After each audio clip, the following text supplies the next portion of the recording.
With 2024 now in the books, that just means it's time to look back on this past year and we can pick out some of our favorite movies. And that's exactly what I'm going to do here. Here are my top 10 movies of 2024. Let's get into it.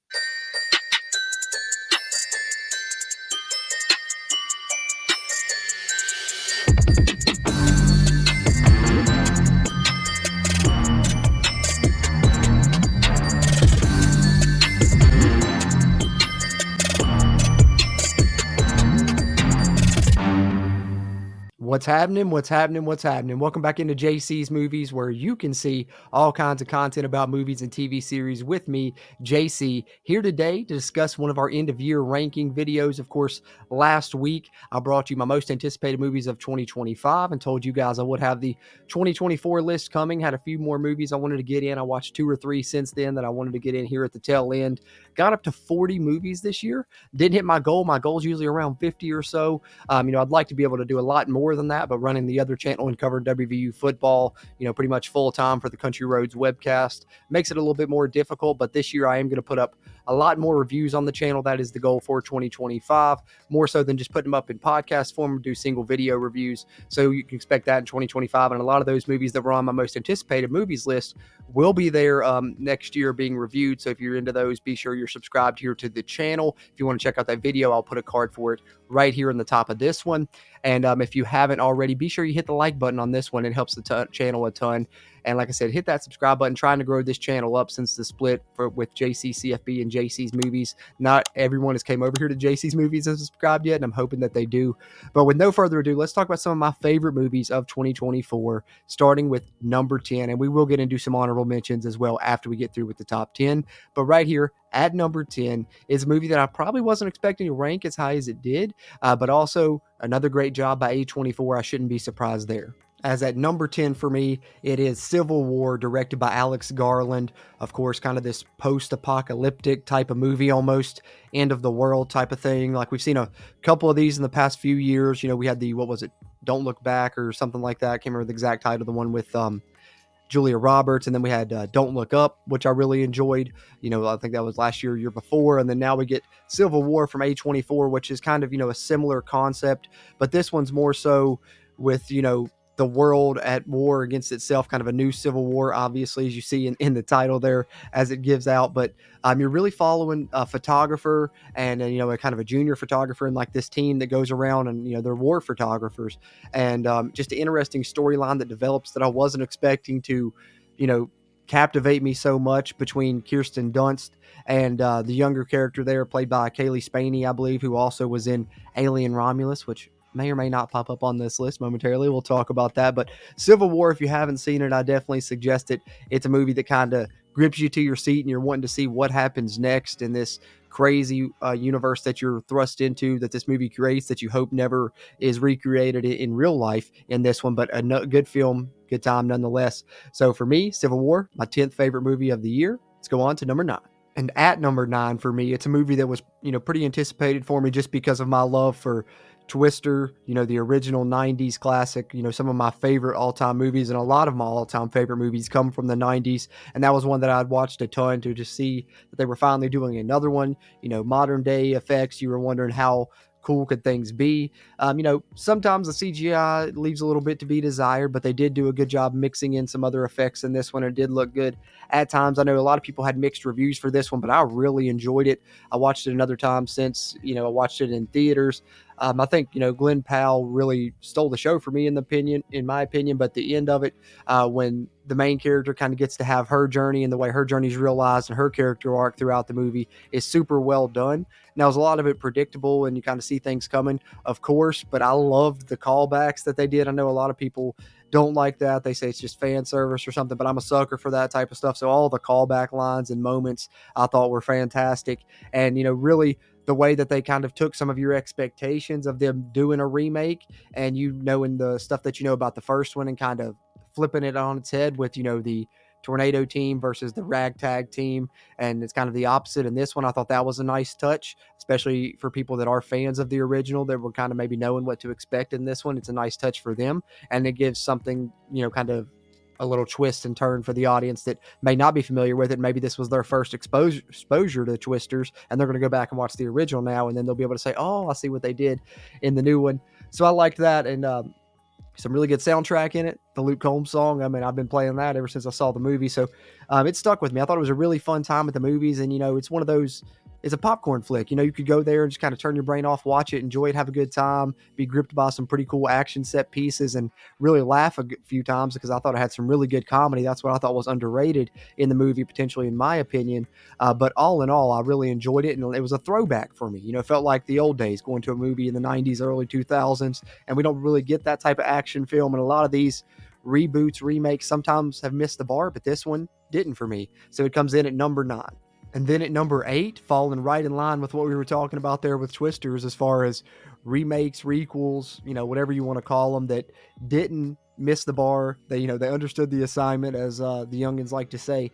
But Beetlejuice, directed by Tim Burton. The best part about this one, I think, is that you did get Tim Burton back. You did get Michael Keaton back, Winona Ryder, Catherine O'Hara, and then, of course, you add Jenna Ortega, who I thought was a great fit to the cast, because a lot of people were wondering, is this just going to be like Wednesday in the Beetlejuice universe? But she played kind of a completely different type of character, really, and I thought she played it well. And a lot of the cameos in it were great. Willem Dafoe's role, I thought, was pretty funny, delivered some laughs. Personally, I would have liked a little bit more Michael Keaton, but I mean, I think it fell right in line with the original of about, amount of screen time. Did deliver some good moments. And to me, it's a great companion piece to the original. You watch the original probably every, fall, if you're a huge fan of it like I was and grew up watching that movie, and you can now throw this one on right after. I think have a great companion piece. And yet again, the same thing I said about Twisters is great time at the movies. Really enjoyed this, getting to see another Beetlejuice flick after watching the other one for so many years, since I was, probably 5 years old. So something you've been waiting, 20 years on nearly. And it delivered. It delivered, in my opinion, 100%. Beetlejuice, my number 8 film of the year. Ah, yes. So we've talked a little bit about some action and some comedy stuff, but now we get into the horror. And this year did deliver. That's one thing when I was looking back at some of the previous lists, I think maybe, 2022, 2023 had some, in my opinion, better overall movies, some really high end blockbuster pieces that were in my top 5. But I think that what 2024 delivered was some really good horror movies, some really good independent films. All of those things really were coming at us in 2024. And I think one of the best horror films of the year, as you see here in my top 10, is Long Legs. I mean, I think obviously it was expected. We talked about it in the lead up to the movie on the channel, just because getting to see Nicolas Cage in a horror film as the serial killer villain, I was super excited about. Being a huge fan of It Follows, I was excited about Micah Monroe, knowing that it was directed by Osgood Perkins, the son of Anthony Perkins from Psycho. That had me excited as well. I hadn't seen any of his other films, but now I'm going to have to check some of them out. And he even has a film coming out next year that you saw pop up on my most anticipated movies of 2025 list. But Long Legs, I think, did the marketing for it, the kind of overhype, people saying, "Oh, scariest thing you'll ever see," all this shit in the lead up to it, maybe kind of hurt it a little bit once it kind of came out to a wider audience. I think that kind of hurt the reception a little bit because it built up expectations to a point that it probably could have never lived up to. But I still thought that it was super well done. You get Seven vibes, you get Silence of the Lamb vibes, but it also just takes you places that you probably aren't expecting.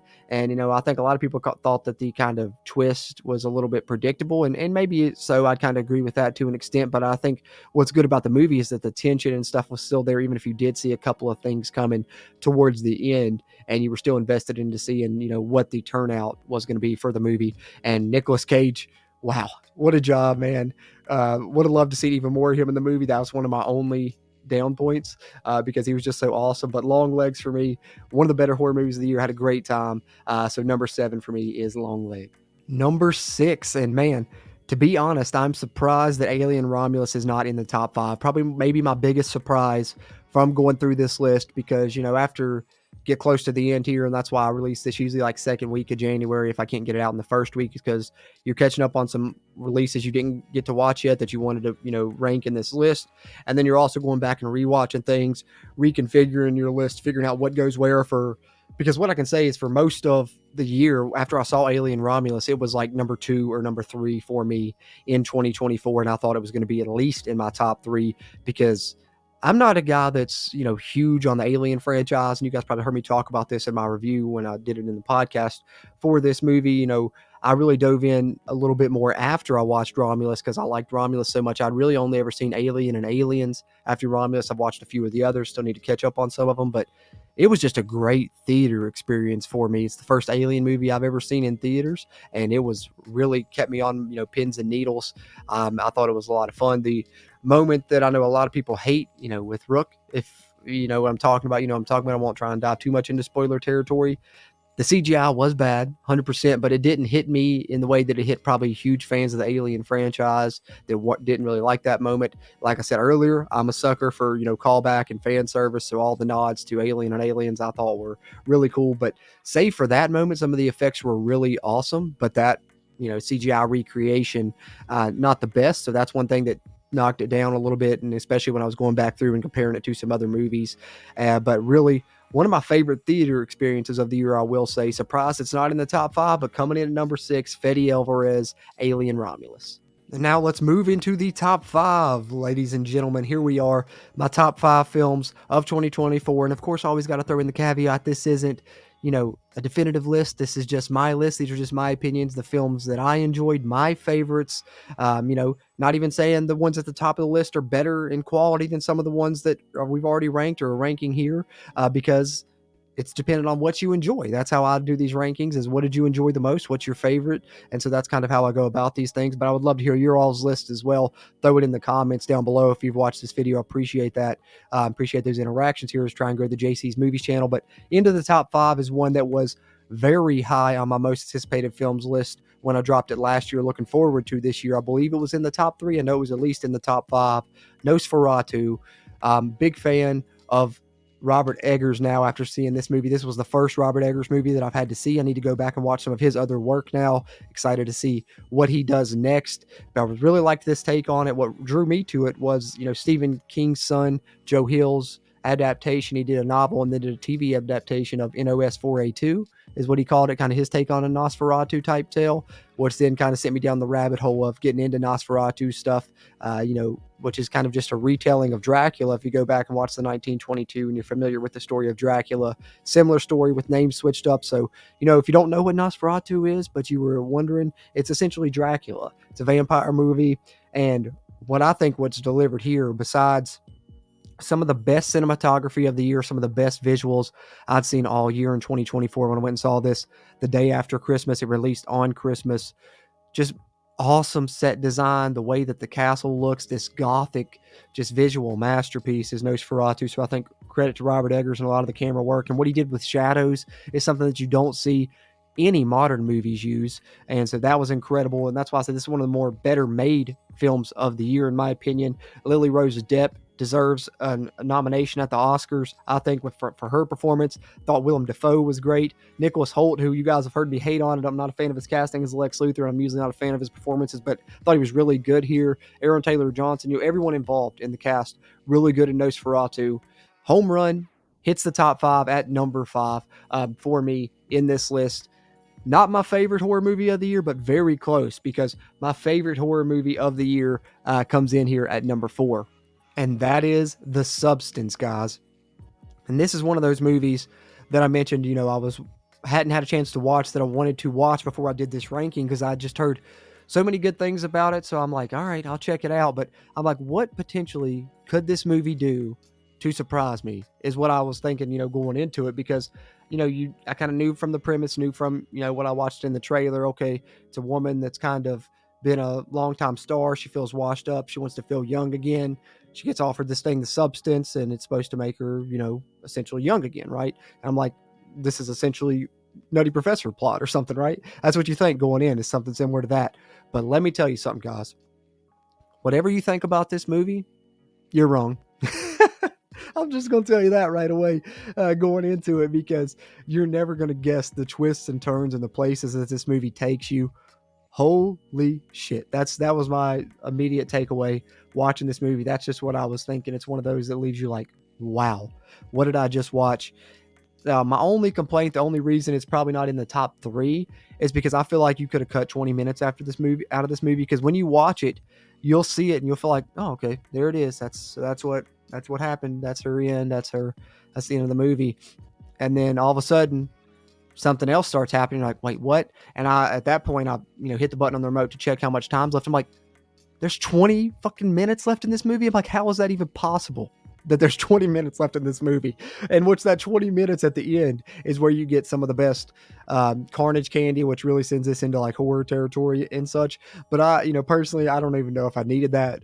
But also at the same time, I'm sitting there watching it like just mouth agape at what's happening and what I'm seeing on screen there in that final 20 minutes as well. So as much as I don't think it was needed, it also was the part that just has you kind of walk at the end of the movie when the credits come on, you just kind of sit there for a second like, wait, what just happened?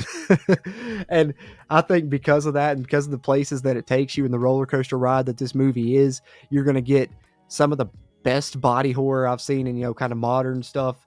You're talking like Jeff Goldblum, The Fly level stuff from The Substance. And also it's kind of one of those movies. It's not going to take you anywhere like too surprising, save for that final 20 minutes. Like as far as like what you know about the plot, and once you realize where it's going, you're like, oh, okay, she's clearly going to fuck this up and it's going to turn into something. And so you kind of see that coming.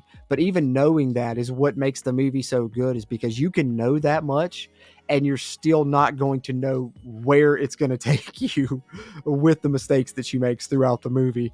It really goes to like a whole nother level, turns it up to 11, if you will. So for me, one of the best movies of the year here at number 4, and my favorite horror movie of the year was The Substance. So it comes in at number 4 in my top 10 list. And then at number 3, and perhaps most surprising, is that there's not very many comic book movies in my top 10 of the year. That's usually something that's a mainstay, but there was one this year that, of course, hit the ball out of the park with every man on base. We're talking grand slam territory, and something that Marvel needed with, some of the recent reception to MCU projects and kind of the where things stood. And I think that's one reason this movie also hit home, is because it wasn't afraid to call that shit out in the movie about how bad some of the recent struggles have been, and even played with that and made jokes of it, which made this even funnier. And to me, probably the funniest movie of the year by far is Deadpool and Wolverine, which to me fills two great camps, because it gives you the great comic book movie. You get the team up from Wolverine and Deadpool that you've always wanted. You get the comic book fulfillment of finally seeing Hugh Jackman in the yellow suit and wearing the Wolverine mask. And then also you get kind of like a rated R raunchy comedy, which we just don't get much of anymore nowadays. That's something that's been sorely missed as of late. And so you get kind of that fulfilled as well. So it fulfills a lot of things for you, scratches a lot of itches, if you will. And I'm not going to say anything about Deadpool and Wolverine that nobody's said already. One of my favorite movies of the year comes in here at the top 3 at number 3. And then number 2, yes, there's a little bit of bias here. You guys know my love for Kevin Smith. I will not wax poetic about it here too much, or try not to anyways. And I think I had some really good things to say about this review in the podcast I put up for it. And it's really one that I've probably watched more than any other 2024 release. I think I've watched it 3 or 4 times already. And it was probably number 2, number 1 on my most anticipated movies list. Can't remember. It was very high up there for me last year when I released that, knowing that it was a Kevin Smith movie, knowing that it was going to be a period piece taking place in the 80s about kids, going to the movie theaters. And with my love for movies, I'm like, oh, that's going to hit home.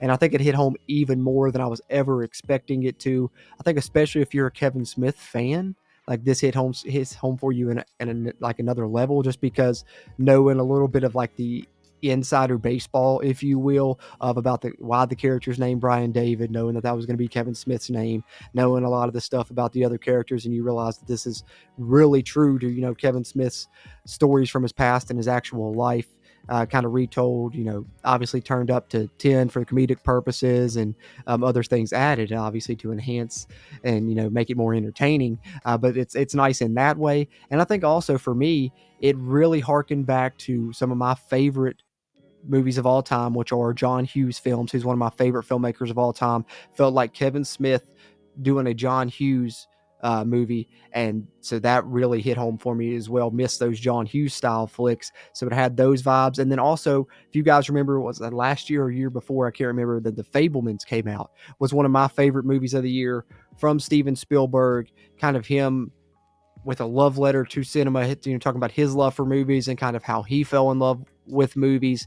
And that was one of my favorite movies of the year because of how well it was made. It made me bawl like a baby at times, had me chopping onions, if you will. And I think that the 4:30 movie did the same for me. And to see Kevin Smith kind of have what feels like a John Hughes movie and what feels like kind of his version of the Fablemans and kind of his love letter to cinema, and knowing, and hearing him talk after about how one of my favorite scenes from the movie, the scene outside the theater where the main character Brian David is talking to the young lady that works at the movie theater, and they're talking about their love for movies and how they are filmmakers and just haven't made their films yet. And that scene's the one that kind of made me shed tears in this one. And then knowing that was him kind of putting into the movie one of the moments from his real life that I read in his book that hit me hard when I read his book, just made that hit home even harder every time that I watch it. And it's just a really great, also though, even if you don't have any of those ties to Kevin Smith, I think that this movie is probably the most accessible Kevin Smith movie to anyone that's not a fan of Kevin Smith or a fan of Kevin Smith movies, because it essentially is just a super simple story about a kid trying to ask a girl out, go on his first date, take her to see the movies, and he has a couple of his buddies with him, so you get the dynamic of three friends in the 80s going to a movie theater and spending all day there, something that's kind of a relic of the past at this point. And so you get that, and then you get this kind of cute little rom-com aspect to it as well, thrown in. So I think that it really is well done. Tip of the cap to my guy, one of my favorite filmmakers of all time, in Kevin Smith. And like I said, I won't wax poetic about that too much, but number 2 of the year for me is the 4:30 movie. If you haven't seen it, cannot recommend it enough. Which then brings us to the number 1 film of the year, which I think comes as no surprise really, because of how much you guys heard me talk about how my love for this movie in the spoiler-free review.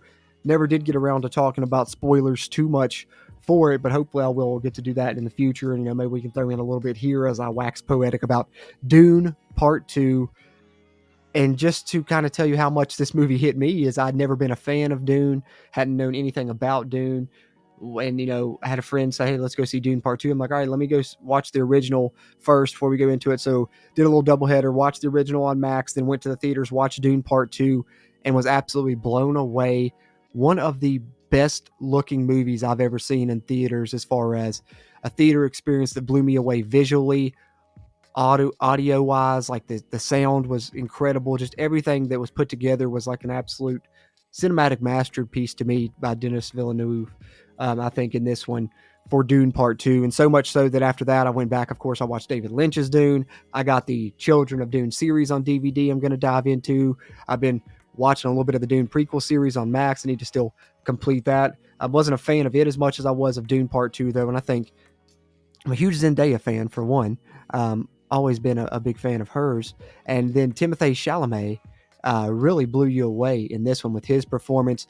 I still get chills every time, that final scene when he comes up and is standing in front of everyone and making the speech after he's gone through, the process that he's gone through. I'm going to try and still keep it a little bit spoiler free, but when he's making that speech and you got that amazing score hitting alongside of it, I'm getting goosebumps just thinking about it, and I want to go watch this again. It's up on Netflix now, I think, in addition to Max. If you guys haven't watched it, I can't recommend it enough. And the most underrated performance in the movie to me, Austin Butler, wow, as Fade Rotha, really, it steals the show, man. It's an incredible villain performance, and the way that they chose to, shoot that with it, of course, being under the, dark sun and dark moon, whatever it is, and having it be monochrome in those situations just added to it tenfold and added to his kind of menace that he brings in this movie. So can't say enough about Dune Part 2, and I cannot wait for the 3rd chapter, because this movie, all year long from the time I saw it, had the number 1 spot, didn't think anything would ever unseat it, had, really great times at the theater. Some other of my great theater experiences this year were Nosferatu and Alien Romulus, and both of those were, near the top, obviously, here in this ranking, but nothing really came close to Dune Part 2, and if anything came close to being watched as much as I've watched the 4:30 movie, it's Dune Part 2, because I know I've seen it at least 3 times, so those two are running neck and neck. So I think at the end, when I went through and rearranged this list to rank it, the reason that both of those two stayed here in the top 2 is because I have watched them more than any other movie in 2024, and I probably will continue that. moving forward, because they are my favorites. And my number one of 2024 is Dune Part 2. Can't wait to see what happens next in the Dune series. I even have the books I'm going to start diving into eventually. So turn me into a Dune fan. Fear is the mind killer is one of my favorite themes from the movie. But Dune Part 2, my favorite film of 2024, my number one here in my top 10. But let's wrap it up with some honorable mentions. I'll show you guys my full ranking of all 40 films I saw in 2024 here real quick and let you guys see my letterbox. You guys can follow me there for future lists and such. And of course, if you haven't noticed yet, my name is JC Cruz on there. If you want to give me a follow, I'll follow you back on the Letterboxd app there. And I will be making this public. Right now, you see it's private, which I keep it private throughout the year as I'm ranking the movies, until I put out this video. Once this video comes out, then I'll make that public. So you can go back and see this full list. You can go back and see my full 2023 list, my full 2022 list, all on my Letterboxd now if you want to see it the way I've ranked movies in some past years. And of course, 2025 coming up. We'll be diving into some movies here soon. I know Wolfman's one's coming up that I'm looking to review that'll be popping up here on the channel in the near future. But as far as 2024 is concerned, you saw the top 10 there as I went through it. Dune all the way down to Civil War at 10. But some honorable mentions I want to point out. Challengers. Mentioned being a big fan of Zendaya. This was a movie that I did not think was going to be as nearly as good as it was. It was on Prime. Turned it on late at night and it really locked me in. Ended up finishing the whole movie and fell in love with it. Incredible performances by everyone involved, and Zendaya really stole the show. Hitman, another great performance by Glenn Powell. One of my favorite comedies of the year. Loved the way that played out. Speak No Evil, I never saw the original, but this one, when I watched it on Peacock, it was one that I watched, in the catch-up a few days ago. Stuck with me because it was kind of one of those where I kind of knew what was coming, but it kept the tension up so much throughout that it still kept me on the edge of my seat. Terrifier 3, I know a lot of people probably would have had it in their top 10, but for me, Terrifier is something that I think like the level of gore and as much carnage candy as you get, I know that's some people's thing. For me, I enjoy it, but when it gets to the level that it is at Terrifier, it almost crosses into like trauma territory to where it's like becomes almost more of a comedy to me. And I like my slashers and my horror to be a bit more, tense and keep me on the edge of my seat and find it a bit more on the scary side than I do Terrifier 3, which Terrifier 3 just kind of has that gross aspect that makes you want to look away from the screen. But I thought Terrifier 3, super well done. Maybe my favorite of all three Terrifiers, though, thus far. So did get it up there at number 14. Lisa Frankenstein was one that I thought would rank in the top 10 at some point. I actually did enjoy that, I think, more than a lot of people. Got to mention it here. Finally did watch Wicked with my wife and actually was surprised by how much I enjoyed it. I did grow up watching The Wizard of Oz a ton, so maybe that helped me enjoy that. But the only reason that I'm not a fan of it, what my one knock of it that kept bumping me throughout the movie, is that, man, this kind of changes the way you look at The Wizard of Oz, because, of course, I never knew anything about the Wicked play, the Broadway show, going into it until I watched the movie, because it really makes you look at Dorothy and kind of everything that happened in The Wizard of Oz a little bit differently in a lot of ways. But nonetheless, just super well done, the story and the character arcs in Wicked, though, I think. Roadhouse, definitely enjoyed it more than I thought as far as we're talking about remakes that we enjoyed. Same goes for Bad Boys Ride or Die. Some really funny moments in that movie. The Bike Riders I thought would be a lot higher. It dropped throughout. Just recently watched The 6888. Great job by Tyler Perry. He redeemed himself, because you'll see some of his other movies at the bottom of my list. Maxine was my least favorite of the Ty West trilogy, unfortunately. Abigail was okay. I probably would have liked it more if it wasn't spoiled in the trailers. Blink Twice, I recently watched, was pretty interesting, kind of how trying to see the mystery involved through that. But I think once the mystery is solved, it's kind of just, done at that point, and you kind of lose interest in the movie. It doesn't have much rewatchability. Joker Folly, a piece of shit. That's all I'm going to say about that. In a Violent Nature, I actually did enjoy. Definitely not as much as a lot of other people did. I think some of it was just a little bit too, I don't know, over my head, I guess it would be the best way to put it. Hopefully I like the sequel a little bit more, because I really do like the concept. Hey, shout out to Josh Hartnett in Trapped. I got to say that. And then, of course, you see some other movies down here near the bottom for me. Ricky Stenicki, one of the biggest surprises. Thought I would love that. Just didn't make me laugh near as much as I expected it to. I know a lot of people like Salem's Lot a lot. Just felt overproduced to me.